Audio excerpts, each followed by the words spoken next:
I'm sure we got the date right today. It is Friday. Everybody knows it. It's October 18th. Today we're talking about EV registrations being up.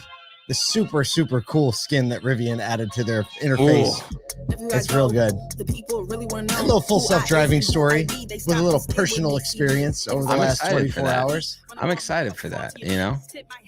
So you guys, I'm so jealous. I'm so jealous. The best part about the whole fact, and if you go out on our LinkedIn pages, either the ASOTU one or mine or Nathan's, you'll see little snippets of these moments where we went to CMA's 100-year anniversary. We attended that not last night, the night before. So we were in town the day before. Nathan and I flew into Richmond and we rented an EV, and we were like, hey, wait a minute. John Foley's in Richmond. And we just popped in on him. And that became one of the coolest parts of the trip. Absolutely so cool. I'm like, man, why did I not fly into Richmond? Yeah, I flew into Charlottesville. It's good. You guys got the vibe. By the way, I feel like you and Nathan have a thing now. It's like rental car. You know, I don't. If no one's seen the rental car vlog, it's like I agree. It's like we just got to find yourselves in a rental car in every space that you're at. We had a bit of an adventure in a Mitsubishi Mirage.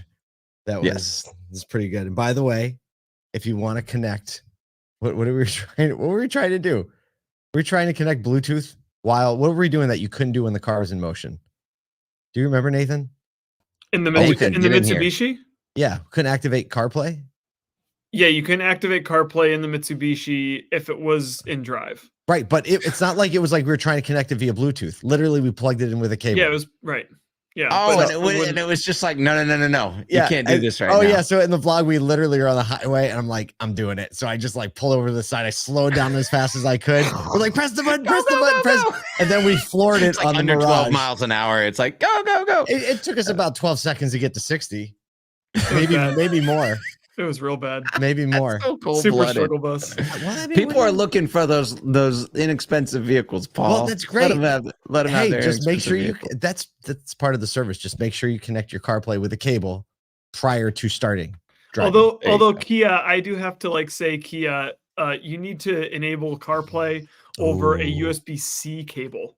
It did not. Yeah. Oh, no. So check this out. Yeah, that was like one of the first Kia, you disappointed us. Oversights. Because we got in and we were like, oh, no wireless CarPlay. Okay, everybody doesn't have that. You kind of expect an EV to have it though. Yeah. And then Nathan plugged in, and his phone I can't remember what it is, but it's still got the Lightning. And we plugged in a USB-C to Lightning cable, and it didn't recognize it. We're like, why isn't this? You have to have USB-A.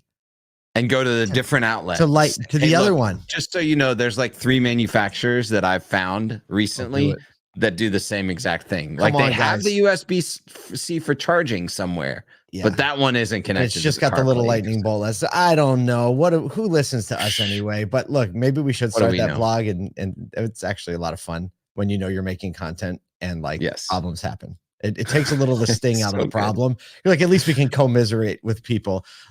Hey, we have a webinar coming up next week. So if you go to ASOTU.com and you just right there at top of the fold, you can register to be with us. It's a quick shot webinar, 20, 30 minutes. We're with our boy Amal from fullthrottle.ai. We're talking about finding shoppers using free TV. Amal is so smart and so fun to talk to. Yeah, free TV. Check that out.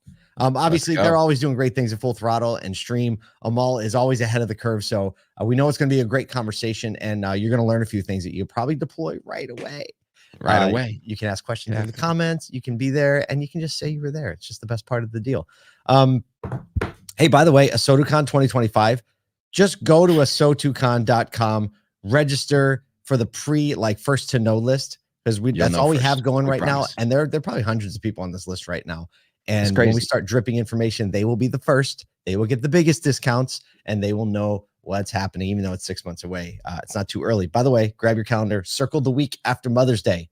So it's like 13th through 15th week after Mother's Day. Be like, that's the week I'm going to ASOTUCon. Just do it now. All right. That's all you got to do. Talk about some news. GM, their latest EVs combined with Tesla's Cybertruck sales in the last quarter significantly contributed to an 18% year-over-year increase in U.S. EV registrations in August. So they hit 111, almost 112,000 actually, accounting for, get this, 8.6% of the light vehicle market. Like we're approaching that 10% mark real quick. GM's new Equinox EV, Blazer EV make up the top 10 EV models, helping Chevy place as number 3, up from number 7 in May. Tesla and Ford were 1 and 2. Tesla remains the leader in EV sales, but saw its market share drop by 46% year over year, as like Honda, GM, Kia closing in. So leasing offers, incentives are all helping this registration uptick. It's basically, here's a quote from Ed Kim, Auto Pacific's chief analyst. He says, quote, "It's basically impossible for Tesla not to lose market share as EV models stream into the marketplace." That makes a lot of sense. This is like, and all the people rejoiced, right? Like, hey, this is good news, because we know that EVs are still progressing. And not just that, but the legacy automakers are making their way into the EV market share.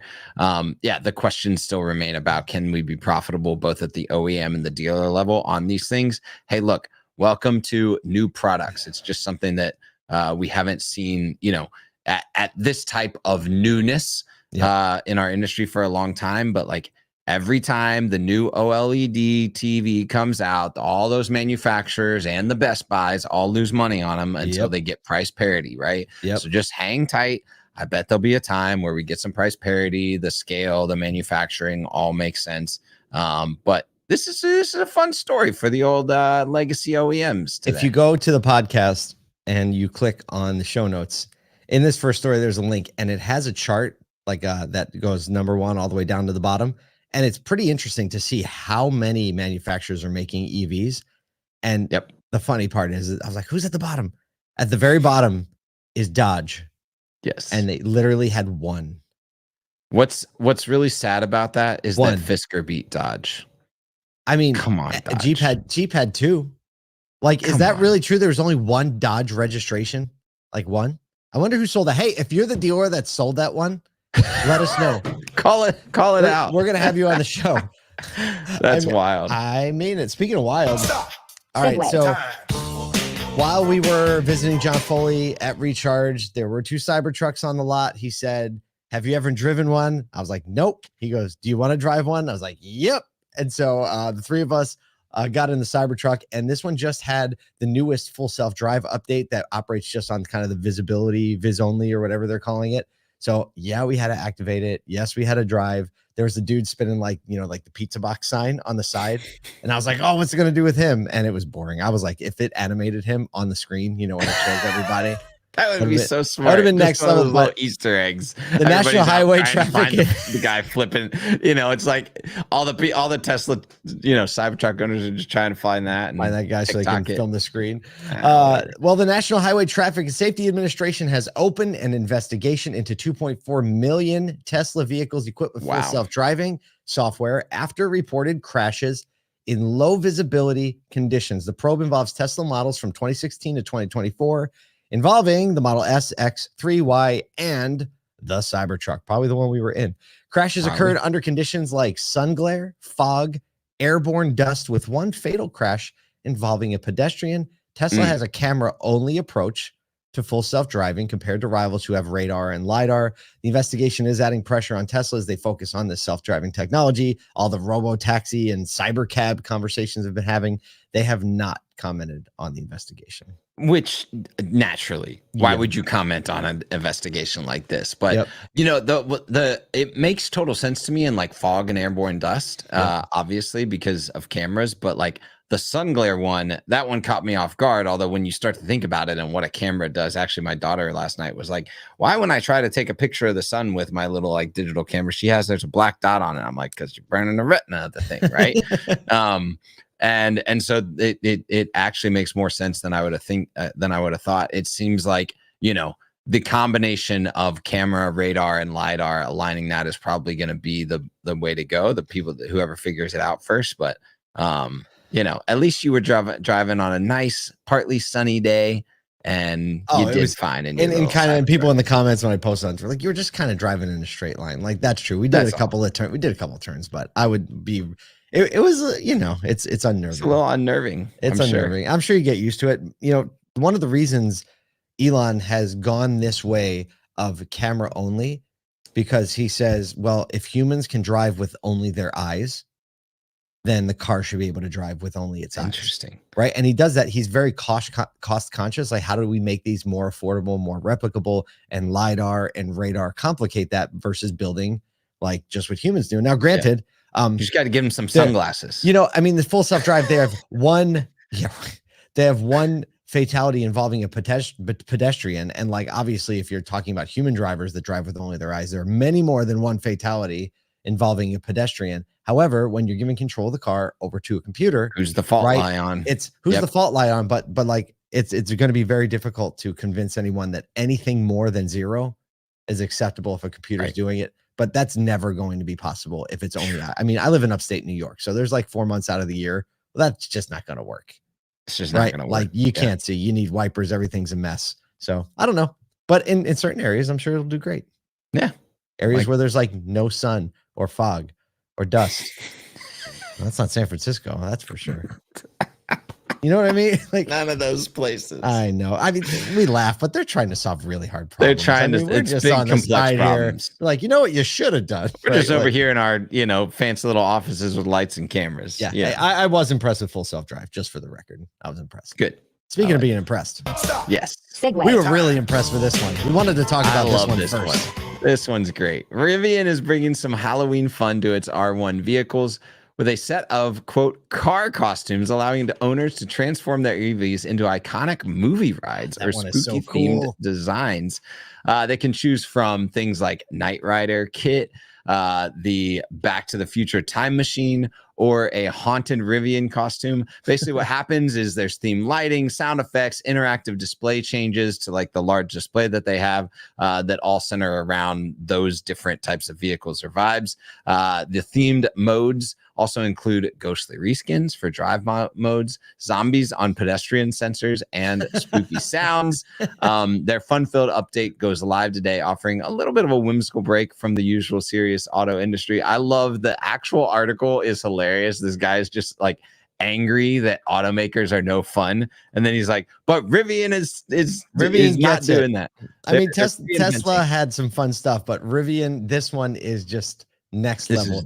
I mean, I grew up watching Knight Rider, which is a little indicative of my age. Like when David Hasselhoff was Knight Rider, none of these new remakes. And the kit reskin is unbelievable. When you look at the gauges and the dials, like it just brought back all of my childhood. I want to get a Rivian now just because of this. It's so smart. And then I'm like, well, why?